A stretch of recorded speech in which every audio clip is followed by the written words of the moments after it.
Welcome to 101. I'm Greg Bassett, your host from the Salisbury Independent newspaper. It's a big day here at PAC 14. We've got one of my favorite politicians. Yes, he's a politician. Woo. In the House, Josh Hastings. Welcome, Josh. Well, thank you. I'm glad to be here. So since you were here last, you have been elected to the County Council, Yep. District 4, which is kind of the heart of Salisbury. Yeah. And I heard a great line today. Someone was talking about Pete Buttigieg, and the description was, he's an old person's young guy. So people go, oh, he's a young guy. Well, to young people, he's not a young guy. And I think, you're not a old person's young guy. You are a young guy. Yeah, I'm kind of in a mix in between. I still look young for whatever reason. The Gillis blood, I think. Yeah. On the side, but yeah, 37. I've been around for a little while,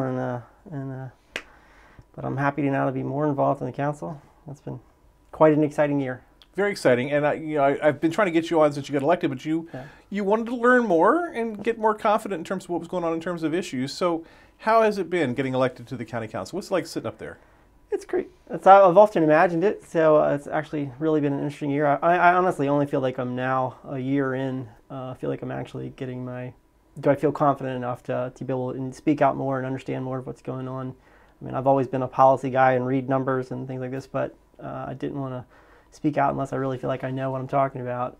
Not that I still don't, but I do think it's been nice to be able to finally engage and feel effective. Right. And you ask good questions. I see that all the time. I'm trying to do better at that. Yeah. But you seem to ask the kind of questions that like pedestrians would have, not the inside baseball type questions. You ask basic, common sense type questions. I actually shout out to PAC 14 on this one. I'm always there are people. I kid you not. When I'm sitting there, my phone will be buzzing with people like, I'm watching on PAC 14. Why they didn't say this, they didn't say that. So I always want to make sure things are clear and understood for the people who are watching at home, because there are plenty, including my neighbors, who let me know anytime I say anything wrong or anything. They'll probably say at the end of this interview. Right. But it's great, actually. There's been some tension, I think, with the council and the county executive. The council, not that politics or party plays so much into it, because Republicans are also kind of at war with the county executive from time to time. Right. But it's 4-3 Republican Democrat. You're one of the 3 Democrats. For a long time, Ernie was the only Democrat on the council. Right. Now there's 3 of you. But I don't see partisan politics playing a role so much as just more the legislative versus the executive branch. Yeah, completely. I knew going into getting elected that there would probably be some real tension between the legislative branch and the executive branch. I didn't realize it was as bad as it was, even though I expected it to be pretty bad.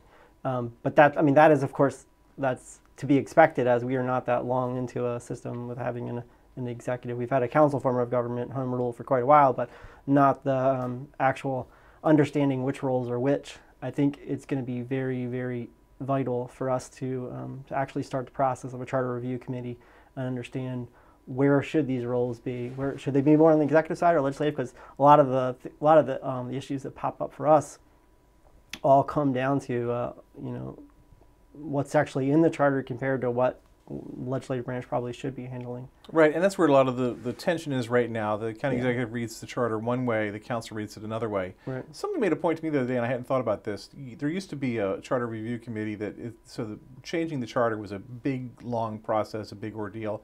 But the last 2 big changes to the charter were just done by the council, approved by the voters, but it kind of went through a lot faster.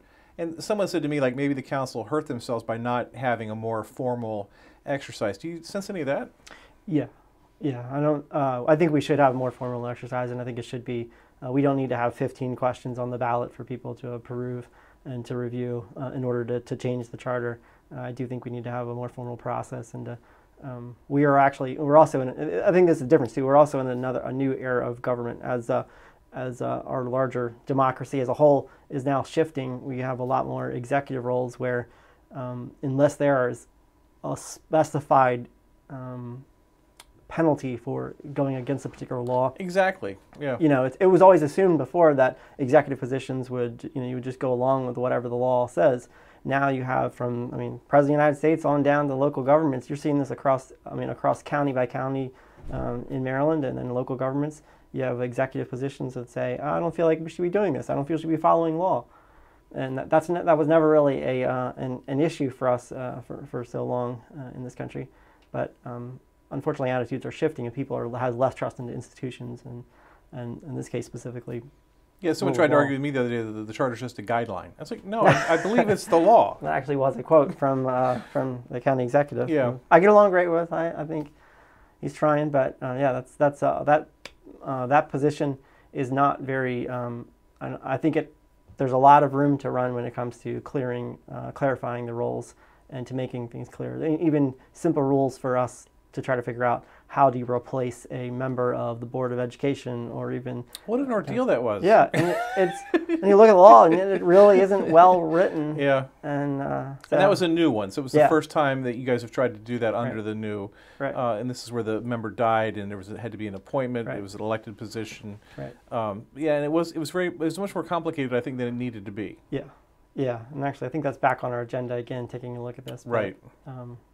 So I think it's been fun for me to try to pull back, like, okay, hey, what are other counties or other jurisdictions doing? How can we, actually, try to, if their systems are working well, let's adopt some of that. But yeah,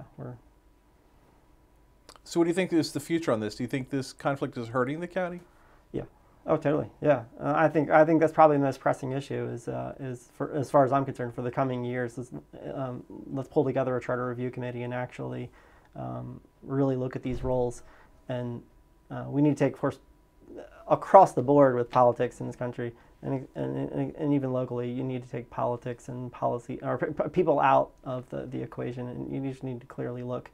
If this were a business, how would it run? If we're for naming in this case. We made the recent changes we made with regard to who's appointed for department head and then how they're confirmed. That makes sense in many ways to have a legislative check. If you keep going down that path, does the deputy then need to be confirmed, or are there other? There's a whole lot of areas that we really need to take a look at. Yeah, you have a situation like you don't want cronies hired. You want people Right. that are completely Right. qualified. But you also want plenty of.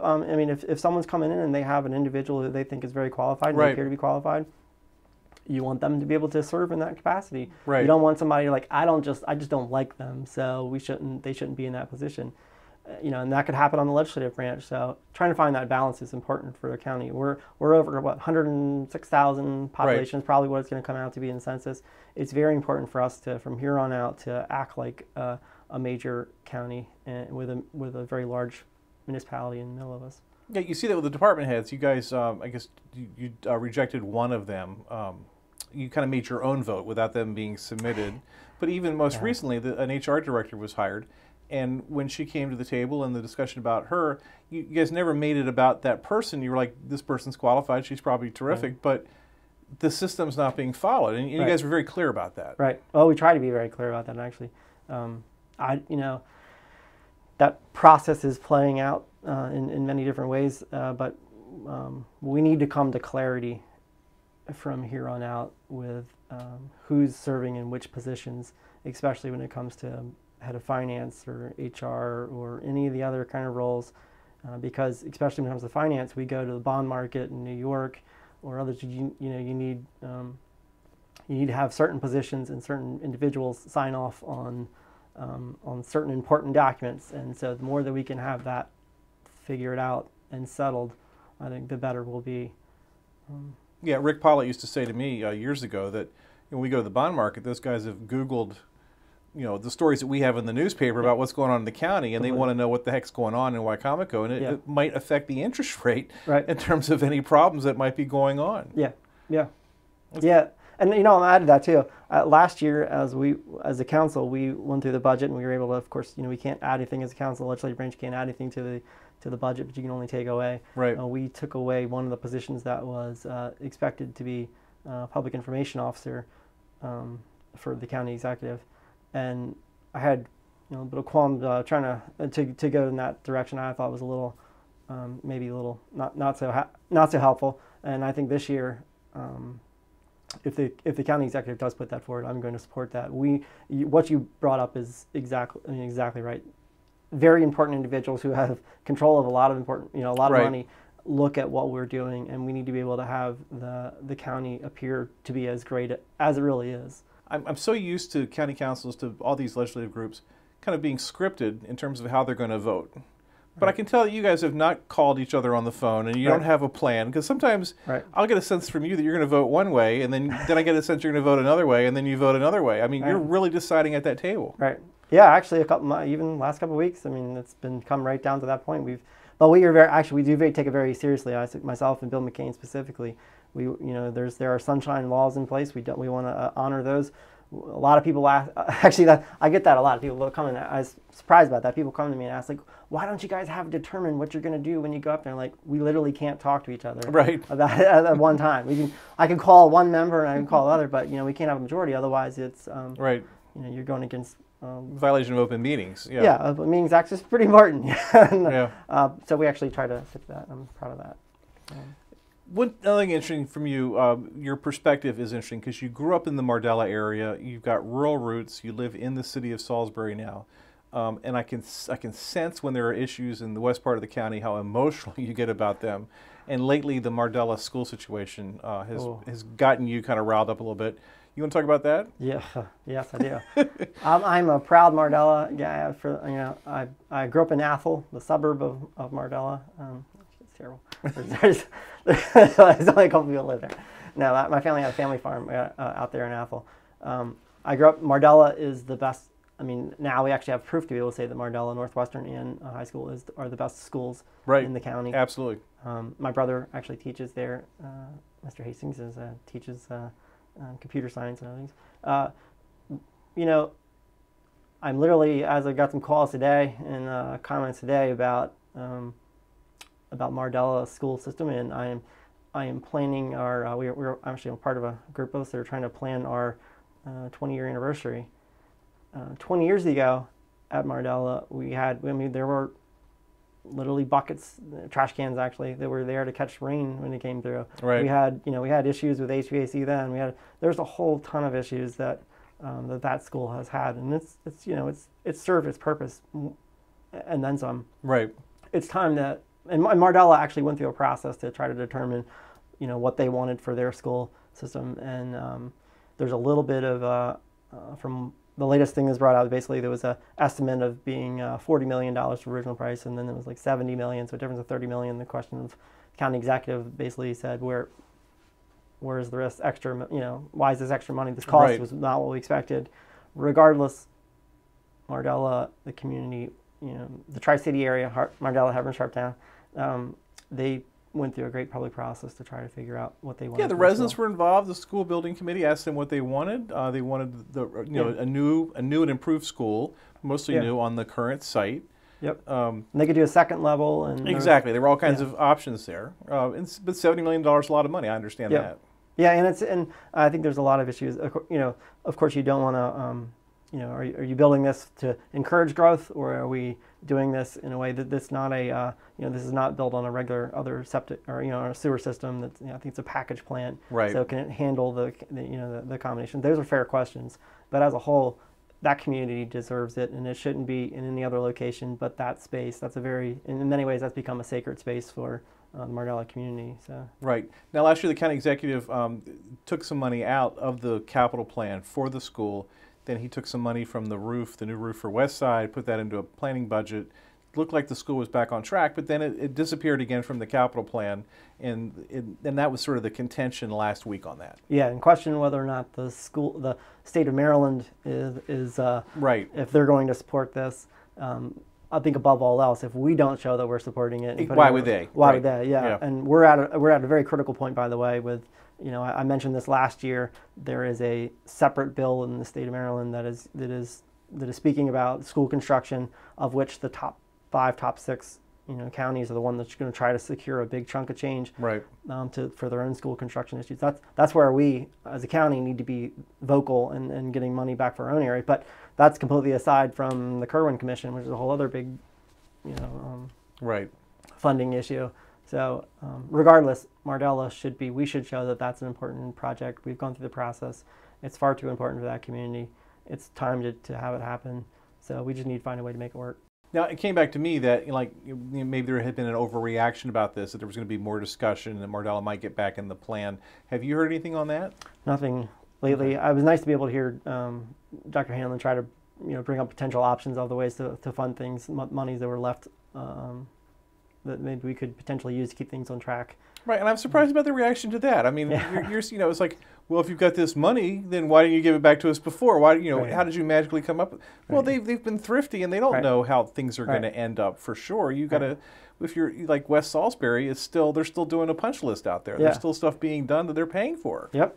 Yeah, that's I think that was probably the best comment that I heard from last meeting. Was that they're handling bills from years ago, many years ago. So. Yeah, I thought just people, especially people in elected seats, would understand that, but maybe not. Maybe not. You're big on the environment. That's part of your profession. How are you feeling about all that? Generally great here. I'll give a great. I think the county executive's done a great job when it comes to supporting enhanced rural legacy areas. I'd say Salisbury, it instituted its own utility fee, so they have projects now that are be doing for better water quality here locally. I say I'm a proud farm family guy. I was the head of the Rural Maryland Council for 2 years. I understand the balance of a lot of these issues that are rural, but also environmental. I wholeheartedly subscribe to the farmers are the original environmentalists. We have an issue now that's really popped up with the DAF tanks, the dissolved air flotation. Right. And in case any folks don't know what that is, that's essentially what was a proposal in the county for a 3 million gallon tank of chicken parts and other kind of pieces of restaurant oils. Yeah, other kind of things, and stuck it into a big tank, let it simmer down, crust over, and then kind of ferment. Yeah, and then to be able to pull the nutrients out of that, and then use that on farm fields. Of course, that can happen anywhere. Is what any farm currently, if you have, I think the standard was $500 or $500 or 5 acres or more. You have to have a nutrient management plan. So you would already know what's going on to the land. But a lot of citizens have come out of their way to say, this is an open tank. We don't know. Their flies can drop into that, and there's a public health issue. There's the smells that come with it. There's a lot of, and the smell in general, I think, is probably the strongest point that folks have. But we need to be able to find balance. We are a right farm county, and without a doubt, we can find a better compromise. But there's not really much nutrient value in these, in this kind of DAF tank issue. These larger tanks. It's not like manure or other or chemical fertilizers or others. There's very little nutrient value, phosphorus or nitrogen. It's more of a question of is this a dumping waste? Right, that's something I wasn't sure that I understood, because it's interesting to me, because like the environmental groups kind of support this, because it's better to do that with it than dump it in the bay or even have it go through the sewer system. That there's some way to apply it and have it, and save money also. Right. Farmers like it, or potentially, because it's an income thing for them, but people are very concerned about the truck traffic and the smell. Right, and it's not the same kind of way people are talking about. Like, can't you just inject it into the ground, or or I think Joe Holly was mentioning running it over top the fields and plowing the fields, essentially, and injecting it that way. But no one plows anymore. Yeah, no one. You have you don't want to disturb root systems. That's even worse when you do that. Right. More than you have sediment that comes out. Yeah. But yeah, and I'll, in closing on that, a lot of issues on waste, to me, I think is a big, it's going to be a big issue for us. I say us, I mean humanity in general, but especially, it's really, really, really expensive to be able to expand your landfill or put your landfill in another place that's usually in somebody's backyard, and they don't like that, understandably. We right now, 40% of everything that goes into a standard landfill is organic, and usually food waste. That's the majority of it. Right. So because we don't have an industrial compost facility of any sort, Prince George's County or other kind of areas do, we're filling up our landfill at a very high rate. And if we look at growth projections the way that they currently are, it's not going to be. We're going to need to have an expansion of landfill or another space in more likely 18 years. Right. And that's not very long. It seems like they're managing it well now. Yeah, and they're opening up a new cell, and that actually is Right. going to help. But it used to be that our landfill was out in the country, but basically it's right next to downtown Salisbury now, and the city's going to grow around the landfill. I grew up in Mardella. Every day I come into, into Salisbury, and I was never able to see the landfill. Now, like, I just can't help but look when I see it, and there it is on the horizon, Yeah. and I'm like, welcome to Salisbury. We land a big pile of trash. Yeah. That's not cool. So when you talk to your constituents, do they understand the dynamics with the personalities at the government office building, or do they go, I mean, they say to me all the time, like, is this important? Like, you've obviously written a long story about it, but I can't tell if it's important or not. Do you get that kind of feedback? Yeah, I'm surprised by the amount of people who actually reach out to me and just say, can you guys just please work together and get, Right. And I was expecting like a bad, you guys are idiots. Why don't you do this and that? No, it's more like oh, for good grief, can you? If the federal government can't work right, I'm not getting, Right. I'm seeing deficits on the state level. Why can't the local level? Can you guys just work together, please? And that seems to be what I've gotten so far. And you seem pretty committed to that, but do you think it's going to happen? Yeah, I think it will. I think we've got to do better. I mean, I could go on a whole diatribe for a long time about where we are as a society and where I'm a middle of the road kind of guy. I have a master's degree in public policy. I want institutions to work effectively. We're paying tax dollars to have effective government. It should be effective government. There's no reason why it shouldn't be. And when it comes to issues, you got folks just trying to pay for getting their kids educated, have not have potholes. We have real issues that don't really deserve to have the kind of people don't need that in their life. There's enough distraction. There's enough issues going on. People just need effective government, and there's no reason why we shouldn't have that happen. I know there's an elected school board, there's a superintendent, there's a whole system for schools, but I know you probably get a lot of feedback on schools. The superintendent had her State of the Schools address this past week. It was very interesting in terms of she hit on security in the schools. And it's amazing all the great things that they do and all the stuff they have going on, but the focus really from parents has been security issues, problems between students and teachers. Any thoughts on that? Ongoing issues. It is sad that we're in a new era where people, I'm only 20 years out of high school, but nowadays social media didn't exist really other than maybe MySpace or something. I don't even know if that was around when I was. But now it carries home. So we have to have a lot more resources when it comes to mental health and to, and at the same time we have a lot more folks who are just the manufacturing jobs that we had 20, 25 years ago and longer, those jobs turned into jobs at rural farms or other kind of convenience stores, Dollar Trees and Dollar Generals, and those they don't have the same kind of income. You have a lot of people who are working very hard, who aren't there with their kids, and then the kids themselves are in an environment where they don't have someone around. And they're seeing a lot of social pressures on social media, and they don't have fun. They don't have food. The amount of this county and neighboring Somerset County with 100% of the population on free and reduced lunch. Yeah, you've got immense poverty in addition to pretty immense wealth or high incomes for a lot of folks. But the immense poverty is now creeping in, and you combine that with the other issues of social media and other kind of things. It's really making schools not quite as safe as they should be, and I'm glad that Dr. Hanlon is trying to address it, and I'm glad that the parents are bringing it up as an issue. But the trend for education as a whole is not moving away. It's moving away from you show up, kids show up, you get an education, you go on. It's now the place where you have your doctor's visits, you're getting your food, at least 2 of your meals there a day. Now with Kerwin, and that's the commission that's going to set new spending formulas for all the school systems. That's going to come out of the legislature this year. We don't know what it's going to be. It might be $7 to $10 million over 10 years. It might not be that huge of a number over the time. But I know she said last week she's just going to ask for the maintenance of effort number in the budget. But you guys on the council last year exceeded maintenance of effort. Yeah, I think we should always continue to do so. We are still, the second worst rated county when it comes to local funding, us giving Right. our own tax dollars towards our own system. We're the second lowest out of the 24 jurisdictions. If Caroline County makes a move, we're going to be the worst Right. in the entire state when it comes to funding ourselves for education. We get a lot of money in disparity grants or other kind of things, and I think Kerwin Commission is going to be great in the sense it's going to be great in the sense that it benefits us pretty well. That includes standard teacher salaries of $60,000, which that's a lot of money. Yeah.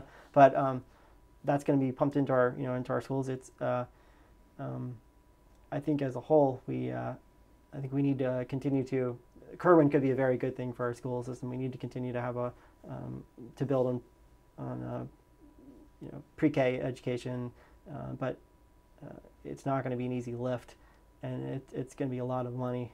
And there is not currently a real funding mechanism in place to pay for if we go for even 75% or 80% or more of what current costs are expected to be. Right. And so the question is, what is that going to look like, and where are you going to get those funds from? And the state of Maryland's already taxed everything that they could possibly tax, raised fees here and there. There's really not that many more spaces, unless it's gambling or marijuana, that you're going to be able to get those funds Right, from. you mentioned that before, the idea of perhaps a tax on hemp. They're growing hemp around here. Tax on solar farms. They're going to develop, and there's no, I guess, taxation on that. Worcester County has a system to tax them, but that might be a remedy too. Yeah, I think I'd love to actually hear more, and that's the biggest one I'd say is I'd like to hear more of other ideas of ways that we can find revenues that are not burdensome on the average taxpayer. I don't know what currently, as far as what's in the county for hotels. There's hotel fees that they usually tack on, and usually municipalities do that. Maybe there's something that way that we could do that there, or other revenue sources. But it's and then the question you mentioned on as far as like the solar fields, a lot of those for a while they were seen as they were taxed at an agricultural rate, right, as opposed to a commercial, and that's more of a commercial operation. I think we are going to need to find ways to have revenues come in and not in a way that's going to be your income or your property tax. So you enjoying the council? What do you want to do next? I love my position. I'd say that the three main passions, money, power, and influence. I could care less about money or power, but influence. It's always nice when you can be a positive influence and use your what you've learned for the greater good. So wherever that takes me, I'm going there. But until then, I'm happy to be. Got married 5 months ago. Congratulations on that. And I'm super happy. I got a wonderful partner. So I can't. I'm enjoying life in the meantime, and that's actually I'm trying to look for ways to be able to give back more to Wicomico and to Salisbury. So. He's Josh Hastings. He just logged his first year on the County Council representing District 4. Josh, thanks for being here today. Thank you. Appreciate it. I'm Greg Bassett from the Salisbury Independent Newspaper. Another edition of 101 right here on PAC 14.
First Shore Federal is proud to support PAC 14 and one-on-one. We'd encourage every business to support PAC 14 and pick a program and support it, and let's make a difference.